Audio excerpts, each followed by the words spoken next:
Welcome, listeners, to the CEO Secrets for Executing Strategy podcast.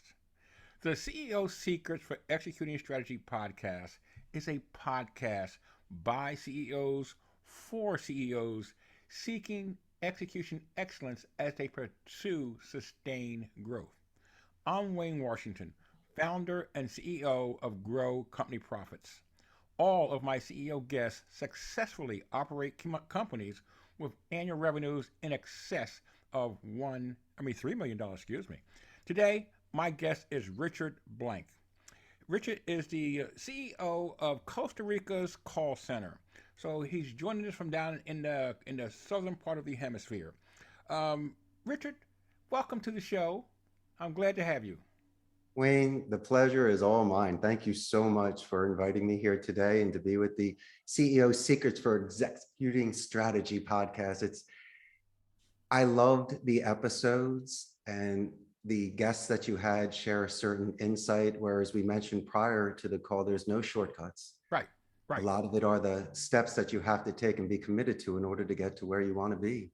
And I Well, can't wait to discuss some of those with you today. and we will. And I know we're going to keep a good time frame today. We want to respect your time. We want to respect our audience's time. So why don't I just go ahead and get right to it? And how I try to get started is, yeah, I know we talked a little bit before the call. I call it your starter story. Sure. You moved down to Costa Rica over 20 years ago, and then you worked for a friend and you started a call center. Tell me about that, getting it started. Why you decided to make this thing happen. Well, before you make such a huge leap, you need to be prepared for it, like a boxer before the heavyweight fight. It goes almost as far back to my Northeast Philadelphia upbringing at Abington High School. A lot of my friends were choosing Ivy League and certain careers in medicine and law. I chose to double down on my favorite class, which was Spanish. And so I went to the University of Arizona and was a Spanish communication major. Okay. And like yourself, my friend Wayne, you're an excellent public speaker, and we study rhetoric to make sure that our delivery is clear and concise. And my special sauce was micro expression reading. I enjoyed studying body language and seeing if there's positive reinforcements. So the jobs that I had in college was an internship with Telemundo. Post grad was with an importer of Corona. So I always had fun, but it was always with sales, promotions, and public relations. Now at 27, I was given a 1 in a million opportunity. And I know that leaving a country is a big step, but that I also realized if you don't take certain risks, you'll never know what the rewards were. And as I mentioned before, my friend, I was bilingual and was ready for that challenge. So I'm at the center and I'm with the people. I'm hundreds of Costa Rican ticos that are bilingual and amazing on the phone with their converting calls and conversing and getting positive escalations that maybe it will make sense, Wayne, to you and your audience. And as a CEO, you kind of shed some skin.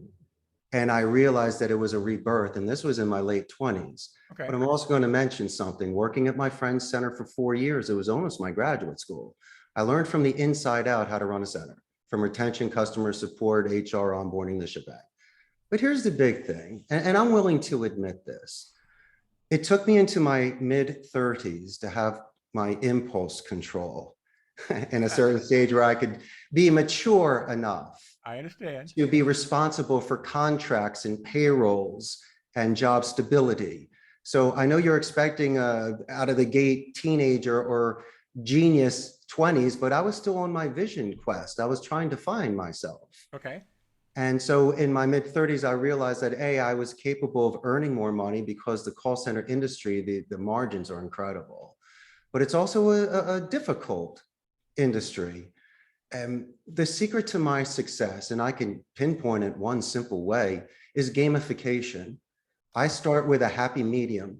Prior to a single training class, every agent's going to play some pinball with me before they start their class with recess. So they're all relaxing and having fun and knowing each other. And the scientists say that play is the best way people can relate. So they walk in Monday morning, not at 7 a.m., at 7:30 because they just went to play. And Okay. now they're ready to take notes and have class and enjoy themselves. So that's the secret from promotion from within and working with your people and giving them their dignity, Wayne. Let me ask you a question about that. Because that is a different approach, gamification.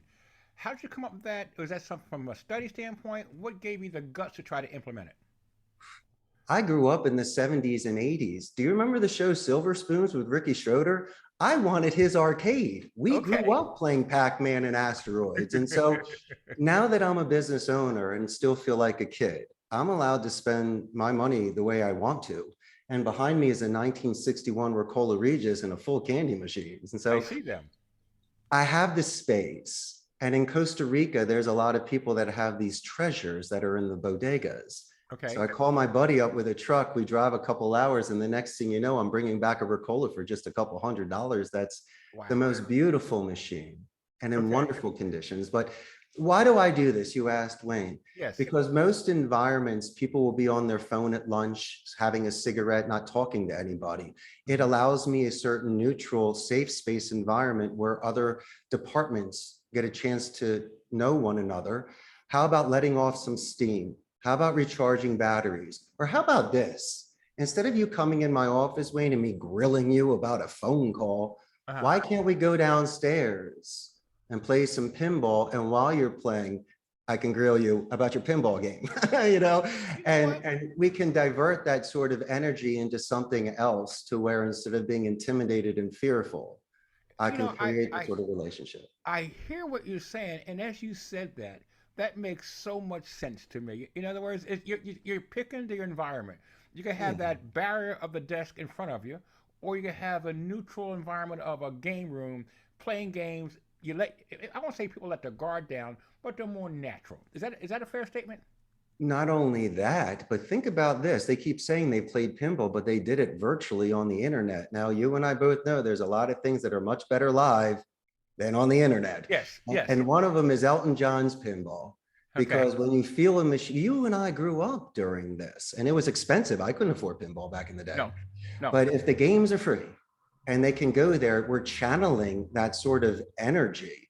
So there is hand-eye coordination, and that also works with my telemarketers on the phone because I could potentially readjust their balance through this medium. Wow. And it's genius because I've told you that people not only make friends their way, but I've seen people fall in love in front of the Pac-Man machine and then get married. So as I say before, when you see the Willy Wonka chocolate factory where everyone gets to go drink the chocolate out of the river and eat anything you want, Uh huh. when people walk in my environment, they go upstairs or downstairs, they have to pass through this area. Okay. And it reminds them that their boss loves them. And it Okay. also reminds my clients how well I treat the agents that we hire for them. And it reminds them as well that they should have games in their office because nobody has games in their office, but this boss does. And Wayne, my friend, we compete against Amazon, and everybody knows when everyone competes against Right. Amazon. And they say, Richard, what are you going to do to compete against their 10,000 agents? And I said, Wayne, it's pretty easy. I play pinball with each one of mine, and Jeff Bezos is not with his. So, I love that. I love that. yeah, I'm gonna go back to something you said earlier. You started the process when you're 27 years old, and you really got the hang of being a CEO more in your mid 30s. So correct. that let's just say those 8, 9 years, that time frame within there, there are some hurdles you crossed. There are some obstacles you ran into that you had to pass. You had to overcome. You had to grow. Help my audience understand what made you grow, how you identified the need to grow and the need to grow, and what you did to grow personally. It's a wonderful question, Wayne. Thank you. May I answer it emotionally and Sure. financially? No, you Let's can talk any way you want. numbers first. Okay. When I worked at the center, I was able to put money away. Why did I put the money away? Just in case something happened, I'd have enough money to live a couple of years Okay. before going back to the States. But little did I know that money that I had allowed me not to have to work for a period of time. So I could create a website, I could market myself. But what about the call center? Well, why don't I first start off by renting a seat, like a glorified blended center where it's almost like an internet cafe. So I could rent a seat for a couple $100 a month. But then when you're at a couple dozen agents, it doesn't make much sense. So why don't you rent space and buy the equipment? And of course, there's places you could get it used very well, these computers for half price and chairs and stuff. Certain people don't need to buy brand new furniture or electronics. If you're okay with that and it's clean and it hasn't been ruined, why don't you save some money? That's number Okay. two. Okay. And number three, when I was renting this space, I was able to save enough money to then build my own space. My way was a little bit slower, like the tortoise compared to the hare. And people Okay. keep saying, why didn't you take a loan out? Why didn't you grow quicker? Well, prior to this podcast, when we spoke about how we were raised, Great. and I was raised by grandparents that went through, the depression, and my parents that were very conservative. We did Okay. well, but my parents were very conservative. Okay. And grandma used to tell me, if I can't pay for it in cash, you don't buy it. So regardless of what decade I am in, grandma still tells me not to do it. I understand.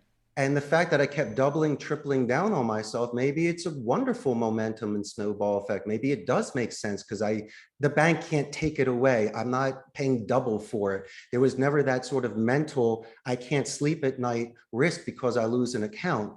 But to circle back on the psychological side, that's the price you pay when you take that forced march. So expect it. It's going to rain on you. It's not going to be the most comfortable, but step up to it. But Exactly. psychological, I was ready for it. I knew that I had to look at myself in the mirror and know at least I tried. Wayne, if it happened one day, 1 month, or 1 year, the moment that it was working was February 6th of 2008, I closed my first client. It was one seat for 50 hours. Wow. Today, I don't know if it would qualify and I would accept it. It depends, case by case basis. But Uh, when I created that something from nothing, then I got those sort of chills where you knew you did the right thing.